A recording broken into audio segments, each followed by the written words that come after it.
The rain pounded against the floor-to-ceiling windows of our Manhattan loft, turning the city lights into a blurry haze of betrayal. I stood there, frozen in the dim glow of the living room lamp, as Nathan paced back and forth like a shadow ready to swallow me whole.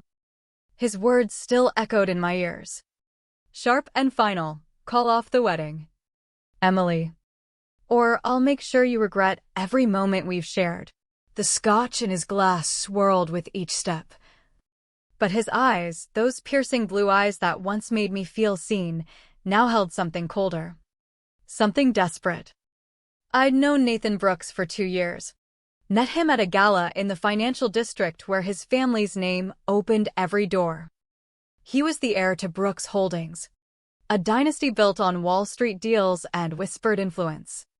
But tonight, in this space we'd chosen together, he wasn't the man who'd knelt before me 6 months ago in Central Park, promising equality and adventure.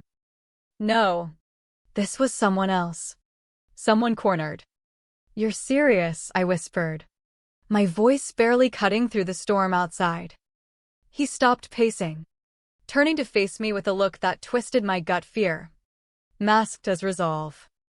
Dead serious. Tell everyone it's cold feet. Blame it on the pressure. Whatever. I'll even help you spin it. Our wedding was 2 weeks away. Invitations sent to 250 guests.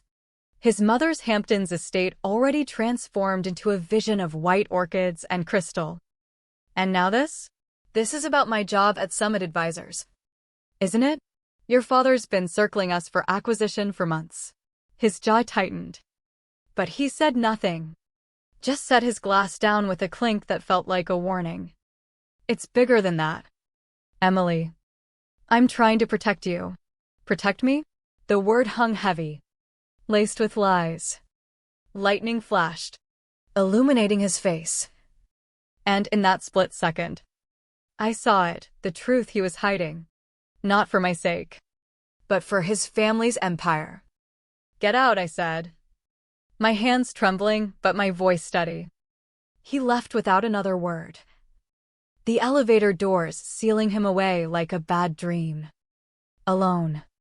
I pressed my forehead against the cold glass, watching the city pulse below.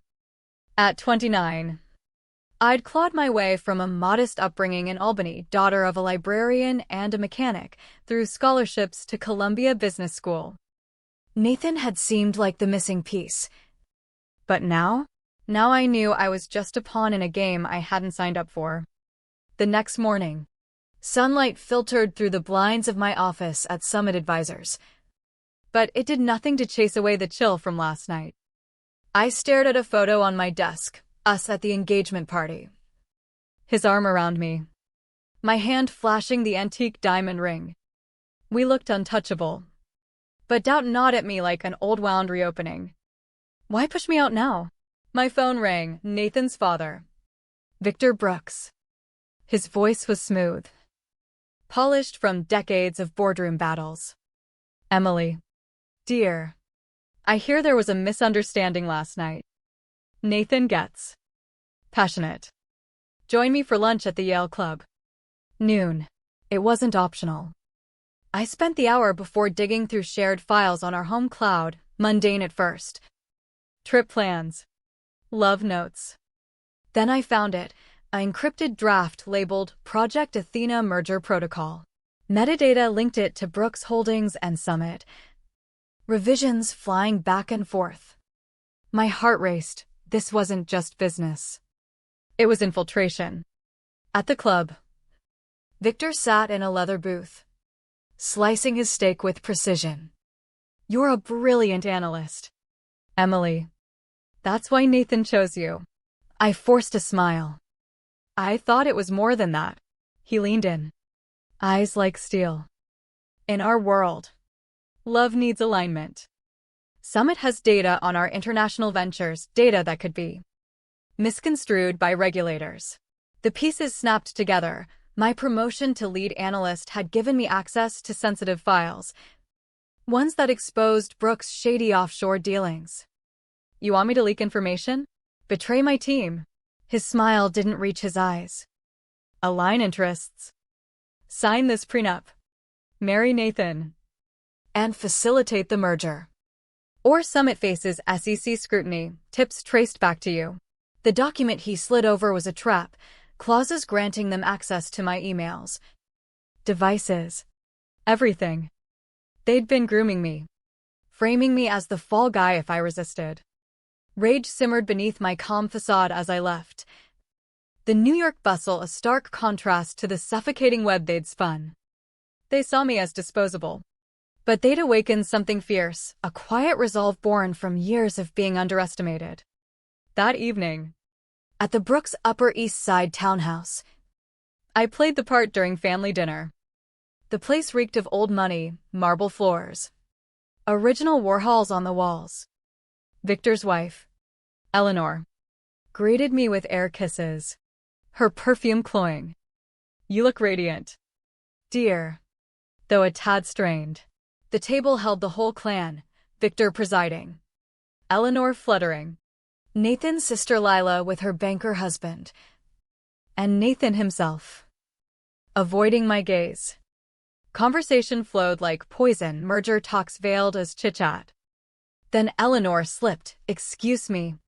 A quick call to our lawyer about the merger docs." She left her phone on the table. In a calculated accident, I spilled my wine. Chaos ensuing as staff rushed in. Amid the flurry, I swapped her phone with mine, identical models. Cases courtesy of her last birthday gift to me. In the bathroom, her unlocked device revealed horrors, emails about securing Emily's compliance, memos on fabricating insider trading evidence against me. And worst, a draft to their tech guy, verify audio feed and engagement ring. Pull all Summit intel from past months. The ring, Nathan's family heirloom, resized for me. I'd worn it everywhere, board meetings, client calls, private strategy sessions. They'd been listening, turning my life into ammunition. I switched phones back during dessert, heart pounding through forced smiles. Later, Victor cornered me in his study. Sign tomorrow. Make this easy. I feigned defeat. You've won. But as I left, Eleanor's garden call drifted in. She suspects nothing about the ring.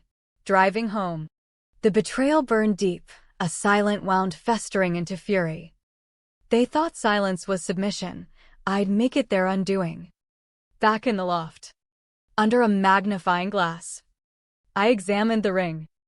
There, in the band, a microseam hiding a tiny bug. 6 months of my life. Captured. I could crush it. But no, let them listen. I called my friend Mia. Voice laced with scripted despair, I'm caving. Mia. The Brooks are too powerful. Then, on my secure laptop, I accessed Nathan's cloud, credentials I'd memorized. Folders upon folders, my recordings. But also on judges, CEOs, politicians. A blackmail network, woven through alliances like ours. I copied it all, hands steady despite the storm inside. Nathan arrived soon after, looking wrecked. I heard you're signing. Tears welled, real ones, fueled by pain. Your family always wins. He confessed, I loved you at first. They revealed the plan post-proposal. Weak. Complicit. After he left, I recorded a loop on a jammer device. Victor. Eleanor, this is Emily. I have your files. Harm me. And it all goes public. Left it playing with the ring atop. Then walked out. The city air tasting like freedom laced with vengeance. I met Jake Harlan in a Brooklyn diner, far from Wall Street's glare. The ex-reporter. Disgraced by Brooks smears. Eyed me warily. The Brooks fiancé with dirt? This reeks of setup. I slid a drive, Eleanor's voice plotting my frame-up. His face hardened. They ruined me, faked bribes after I sniffed their trades. We bonded over shared scars. He had the skills to verify. I had the access. Why the ring, he asked. Insurance against Nathan's loyalty. Cold efficiency. We planned. Expose at the engagement bash. 250 elites in one spot. Media invited. Paranoia would be their blind spot. The Hamptons estate shimmered like a facade about to crack. I arrived early for prep, but targeted Victor's study. While he droned on prenups. My phone, running Jake's clone app, mirrored his devices. I spilled coffee on papers, pocketing his burner phone mid-distraction. It held gold, ties to money laundering for foreign tycoons. Outside. In Jake's van, this is dynamite. Russian links. 14 hours to detonation. The party pulsed with false glamour, guests toasting amid lights and laughter. On stage with Nathan. Ring gleaming. Victor announced a couple slideshow. It started sweet. Then morphed. Docs. Emails. Audios. Eleanor's voice boomed. Frame her for trades. Panic erupted. Victor bellowed. But Jake's lock held. Recordings of bribes. Manipulations played. I seized the mic. This ring spied on me and you. Evidence sent to feds. Bedlam. Arrests began as agents swarmed. Timed perfectly. Victor and Eleanor cuffed. Empire crumbling. Nathan whispered. You freed me too. But the cost? My trust shattered. Innocence lost. Jake joined me amid chaos. Outlets want you. I declined. Slipping away. Months later. In my Apex partner's office, hired by rival CEO Lucas Reed. A clean operator, I overlooked the harbor. Brooks' assets sold. Parents imprisoned. Nathan reformed in obscurity. Lucas texted, dinner? No agendas. Just possibility. As I headed out. A photo on my desk, us laughing. Real, reminded me, revenge healed the wound. But at the price of my softer self. I'd survived. Stronger. But forever changed by the silence that screamed betrayal.